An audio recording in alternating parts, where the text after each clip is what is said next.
Bismillah ar-Rahman ar-Rahim.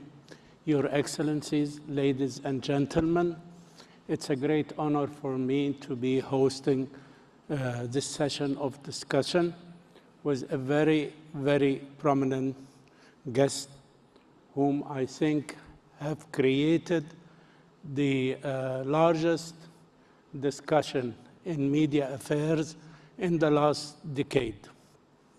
We remember a lot of discussions took place in the last 30 years.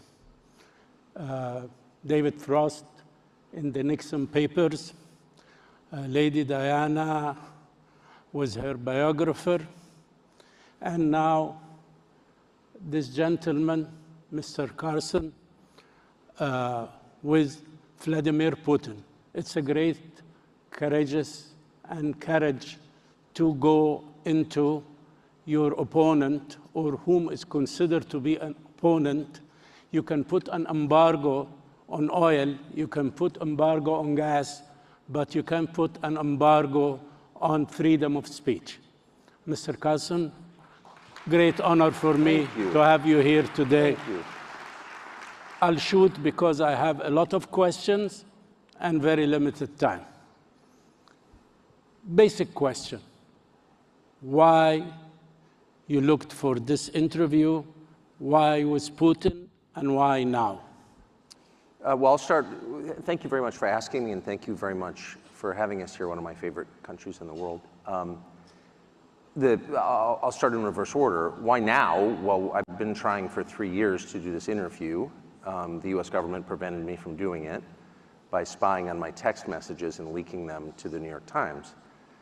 And that spooked the Russian government into canceling the interview. So I've been trying to do this, but my country's intel services were working against me illegally, and that enraged me because I'm an American citizen, I'm 54, I pay my taxes, I obey the law.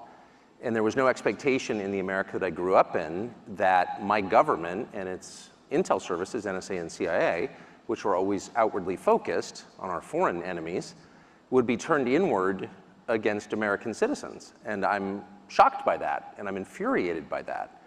And so once I discovered that that was happening, and I confirmed it was happening, and they admitted that they did it, then I was totally determined, monomaniacally dedicated to doing this interview, not simply because I want to know what Vladimir Putin is like and what he thinks about a war that is resetting the world and really gravely damaging my country's economy, but also because they told me I couldn't on the basis of illegitimate means and for no really clearly stated justification. And I thought, that can't stand.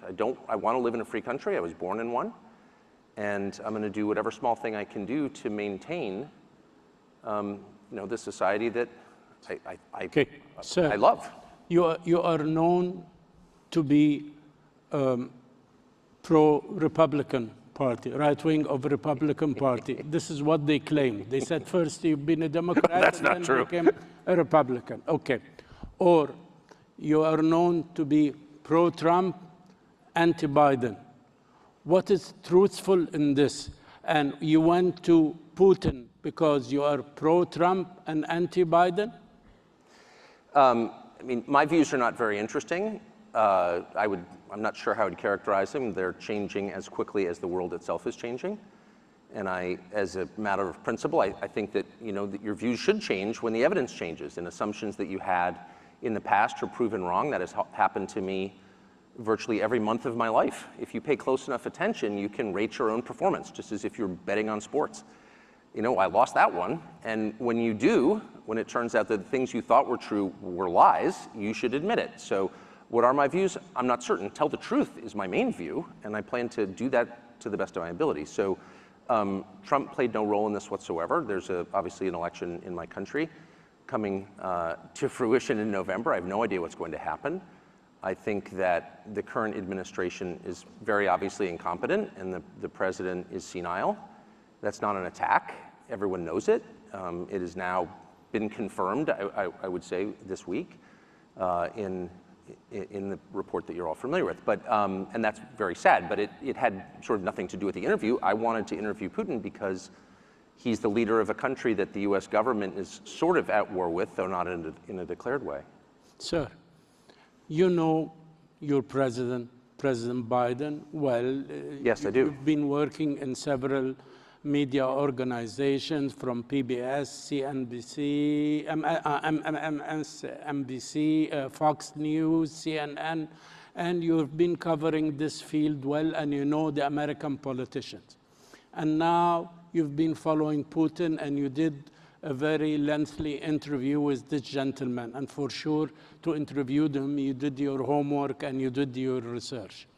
Comparing the culture, the competence between Vladimir Putin and Biden, how do you see the two men now running the world? I mean, if this were boxing, the fight would be called by the medic.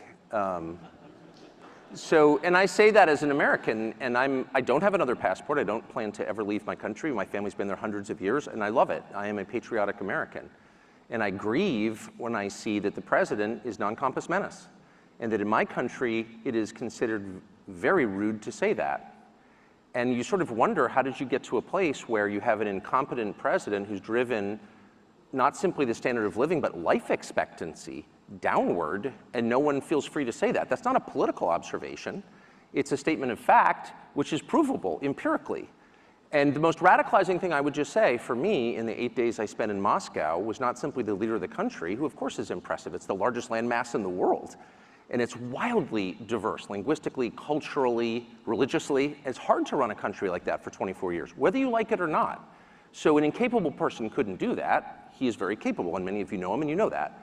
What was radicalizing, very shocking and very disturbing for me was the city of Moscow, where I'd never been, the biggest city in Europe, 13 million people. And it is so much nicer than any city in my country. I had no idea. My father spent a lot of time there in the 80s when he worked for the US government and barely had electricity.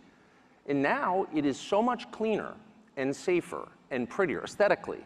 Its architecture, its food, its service, than any country, city in the United States that you have to, and this is non-ideological. How did that happen? How did that happen? And at a certain point, I don't think the average person cares as much about abstractions as about the concrete reality of his life. And if you can't use your subway, for example, as many people are afraid to in New York City because it's too dangerous, you have to sort of wonder, like, isn't that the ultimate measure of leadership? And that's true, by the way, it's radicalizing for an American to go to Moscow, I didn't know that, I've learned it this week, to Singapore, to Tokyo, to Dubai and Abu Dhabi. Because these cities, no matter how we're told they're run and on what principles they're run, are wonderful places to live that don't have rampant inflation, where you're not going to get raped. Sir, excuse me. What is that? Excuse me. Are you anti-American model? No, I am the most pro-American. So I'm 54. I was born in 1969. I grew up in a country that had cities like Moscow and Abu Dhabi and Dubai and Singapore and Tokyo, and we no longer have them. And what I have discovered is that's a voluntary choice. As inflation is, as you heard in that fascinating last panel, inflation is the product of choices made mostly by the central bank, not exclusively, but by policymakers. Crime, same. You don't have to have crime, actually. If you don't put, my children don't smoke marijuana at the breakfast table. Why? Because I won't allow them. It's very simple. It's a short conversation. No. And you can run your country the same way. We're not going to put up with that, so don't do it. And people understand that. Filth, graffiti, Paris, one of my favorite cities, New York, one of my favorite cities, are filthy. And part of the reason they're filthy is because people spray paint obscenities on buildings and no one cleans it up. So that encourages more people to do the same. And our policymakers, for some reason, don't notice this. London, another one of my favorite cities. You see English girls begging for drugs on the sidewalk. And I thought to myself, if I'm Boris Johnson, who briefly and very badly ran that country, I would ask myself, like, wait a second, my countrymen are begging for drugs on the street. Maybe I should do something about that. But no, he'll show up and give some speech about Ukraine and how we need to send, more cluster bombs to the brave Ukrainians. What are you doing? You mentioned Ukraine. By talking to this gentleman, President Putin, for this lengthy interview, my question is, did you had coffee with him? Did you have any off-the-record discussion before the interview? After. Did you feel during the interview or before or after that this man can make or is willing to do a historical compromise, number one, on the status of the world with the West, and number two, about Ukraine? Is he a compromiser, yes or no? Of course, right? I mean, the leaders of every country on the planet, other than maybe the United States during the unipolar period, are forced by the nature of their jobs to compromise. Compromise is part of it. That's what diplomacy is. And he's among those. His position is clearly hardening. Russia has been rebuffed by the West. I mean, Vladimir Putin, I'm not flacking for Putin. I'm an American. I'm not going to live in Russia. I don't love Vladimir Putin. I'm stating the facts. He asked Bill Clinton to join NATO. He tried to make a missile deal. He mentioned this in the interview. He did, that's correct. And he's mentioned it in other forums as well. And NATO said, no, we don't want you. Now, if the point of NATO, the point of NATO originally, of course, the post-war goal of NATO was to keep the Russians, the Soviets, from coming into Western Europe. It was a bulwark against the Russians. So if the Russians asked you to join the alliance, that would suggest you have solved the problem and you can move on to do something constructive with your life. But we refused. And so, I mean, just meditate on that. Go sit in the sauna for an hour and think about what that means. Before sitting in the sauna, a question now. Final conclusion, you think that Vladimir Putin is eager for a compromise like Yalta, Sykes-Picot, the Ottoman Empire, Sèvres agreements, any international agreement to share power and to share influence in the world with the West, if there is somebody who is willing, and Biden administration wants tension, wants war, want to exert pressure on him so that they can weaken his economy and weaken his alliance with China. This is what you are reaching from your conclusions? My conclusions are inchoate. I mean, I've been thinking about this for a couple of years. I have a whole new set of data to mull over, and I'm not a genius, so it's going to take me a while to figure out what I think. But at this stage, 4 days later, I would say, first of all, Yalta and Sykes-Picot are two of the worst agreements ever struck. So I hope whatever comes out of this is nothing like those. But first things first, Putin wants to get out of this war.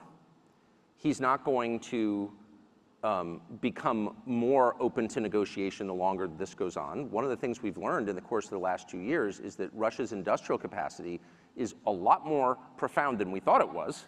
I mean, Russia's having Russia, this country we were assured was a gas station with nuclear weapons, has a pretty easy time making missiles, rockets, and artillery shells, whereas NATO doesn't. So we should think about what that means, one. Two, the West doesn't spend any time, or our policymakers in Washington spend no time thinking about, like, what are the achievable goals here? I have heard, personally, US government officials say, well, we're just gonna have to return Crimea to Ukraine. Well, you don't need to be a Russia scholar to know that's not going to happen short of a nuclear war. That's insane, actually. So even to say something like that reveals that you're a child, you don't understand the area at all, and you have no real sense of what's possible. And so as long as our leaders, and not simply in the US, but NATO, and I really mean Germany, don't take the time to learn about what's possible, we're not gonna get anywhere. You think there is a big gap between the depths of understanding the philosophy of history between Biden and between Putin? You see Putin, who have studied history and who is very deep in history, and he looks like he gave you a lecture for 30 minutes concerning the history of Ukraine and its relationship with the mother Russia. Does Biden understand the law of action and reaction which moves a country like Russia? I can't overstate how incapacitated Joe Biden is. That's not an attack. That is a fact. And anyone who tells you otherwise is lying. So these are not decisions Joe Biden is making. But there are capable people around Biden, and I know them. What they lack is any perspective at all. So a conversation with a US policymaker about the history of the region would begin and end with a conversation about, of course, Chamberlain and Churchill and Hitler, period. So the American policymaker historical template is tiny. In fact, there's only one. And it's a 2-year period in the late 1930s, and everything is based on that understanding of history and human nature, and that's insane. And so actually, American policymakers have convinced themselves that Vladimir Putin is going to take over Poland. And it is not a defense of Putin. I don't mean to defend Putin. I'm not a fan of Putin's, and I'm not a subject of Putin's. I'm an American. However, there's no evidence that Putin has any interest in expanding his borders. He is the largest country in the world, and it's very hard to run. They don't need natural resources. There's nothing in Poland he wants. There's nothing he will gain by taking Poland other than more trouble.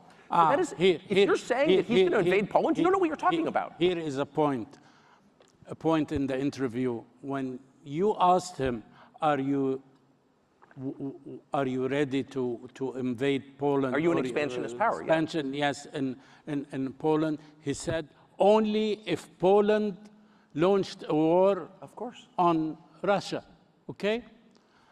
Ukraine did not launch a war on Russia, and he invaded Ukraine. Why you didn't follow up on this question?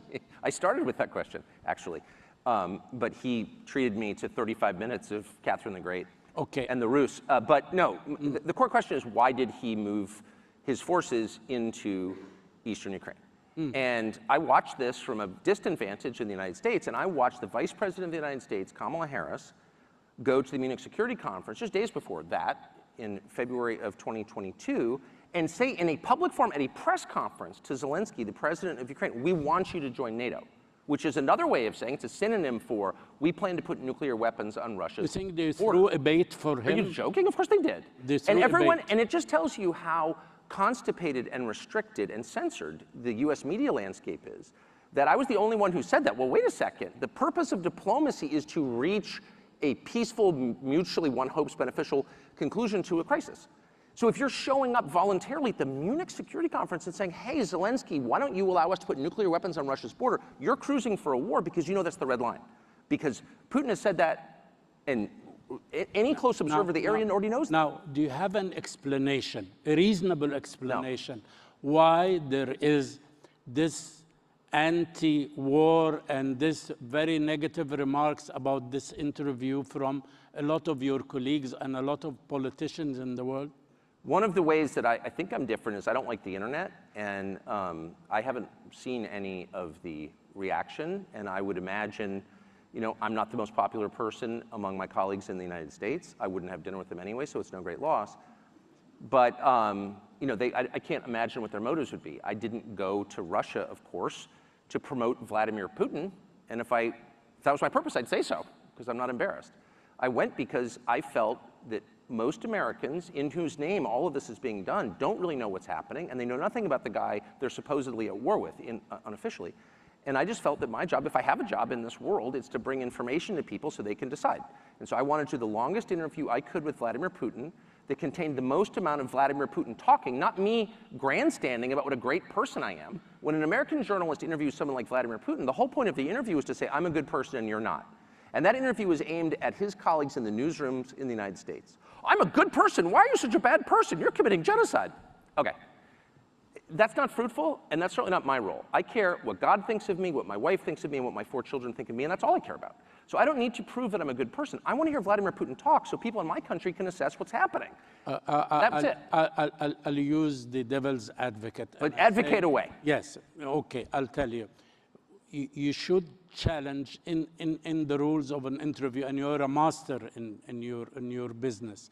It's not for me to give you a lecture about that, but you should challenge some ideas. For instance,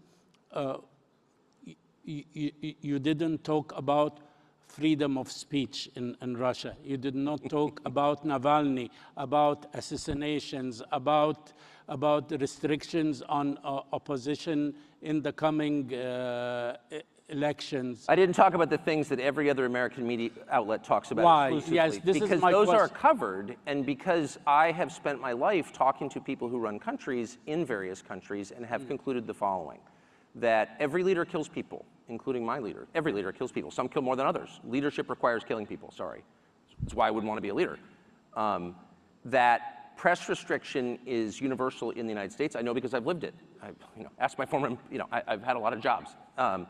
And I've done this for 34 years, and I know how it works. And there's more censorship in Russia than there is in the United States, but there's a great deal in the United States. And so, at a certain point, it's like people can decide whether they think, what countries they think are better, what systems they think are better. I just want to know what he thinks. That was the whole point. Yes, I was very surprised about an inappropriate remark. I don't think it is contains any of the what you can call gentillesse or niceties from Mrs. Clinton when she mentioned a phrase about you. I don't want to repeat it. Oh, you're not going to hurt my feelings, don't worry. Well, gentlemen, she called this gentleman, this honorable gentleman, that he is playing the role of a, you say it. I didn't see it. You didn't see it? She's a child, I don't listen to her. No. How's Libya doing? No. Okay. She said the useful idiot. And if you see the interview, that has nothing to do with this at all.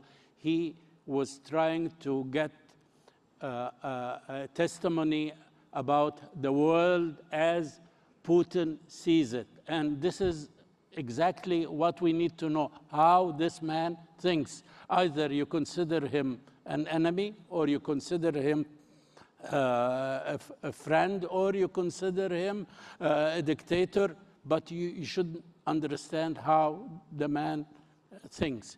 Now, you put it better than I could. You just described my motive right there. Okay, sir.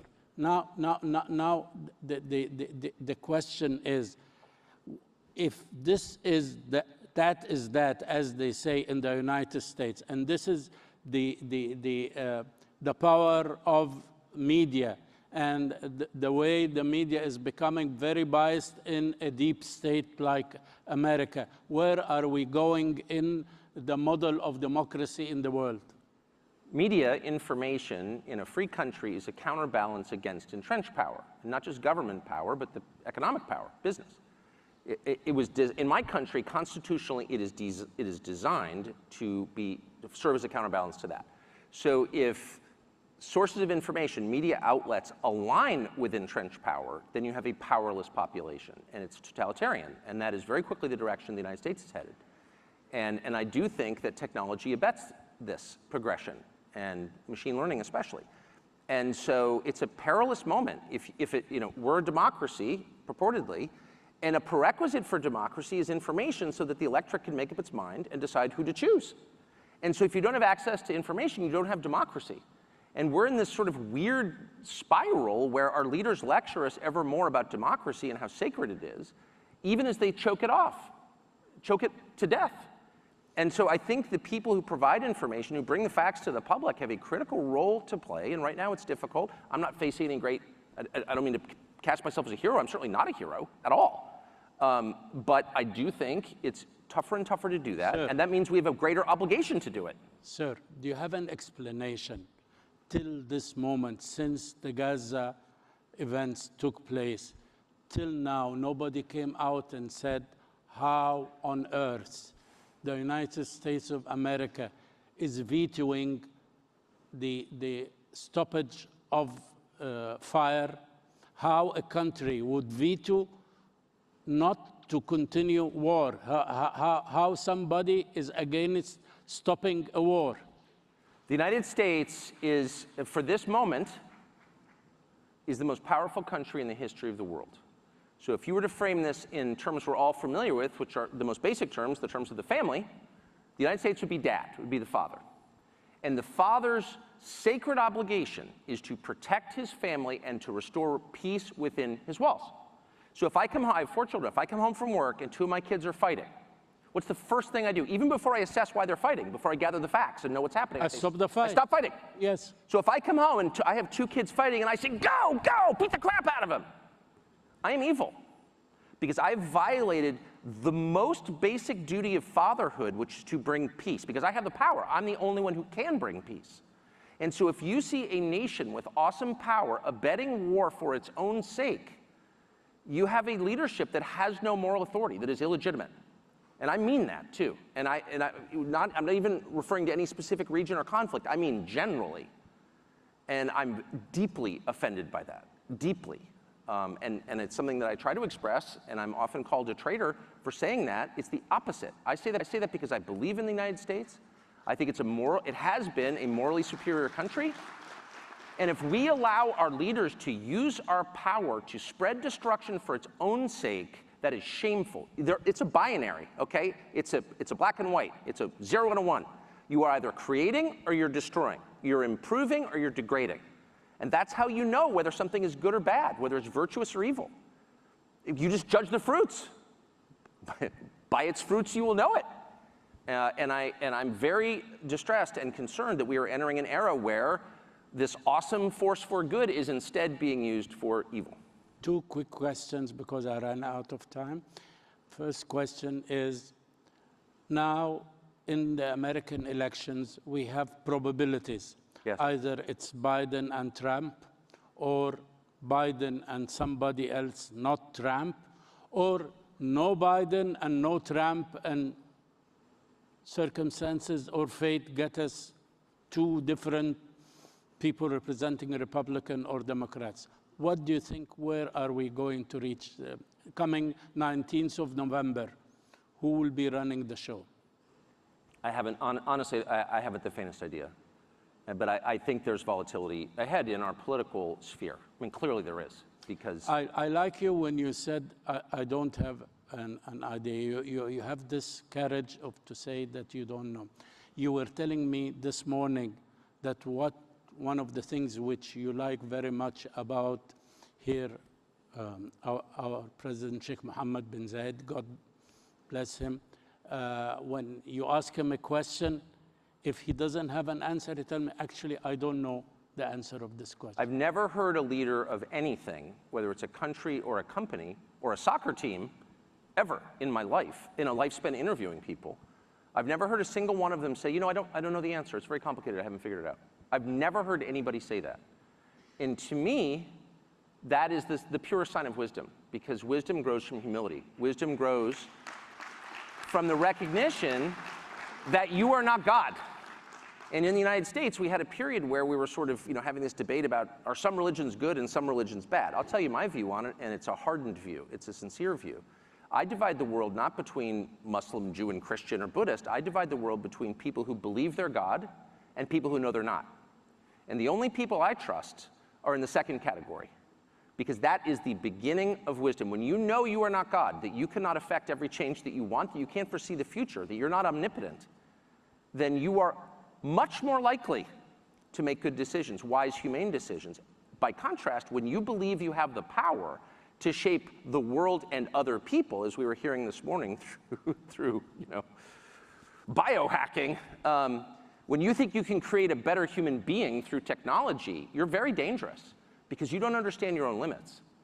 You will get a lot of people killed when you have those false beliefs, in my opinion. By this note, Mr. Carlson, thank you very much for giving us this chance to come for the first time after your great interview to talk to the world through this podium and this country and my humble self. Thank you, sir. Thank you for having me.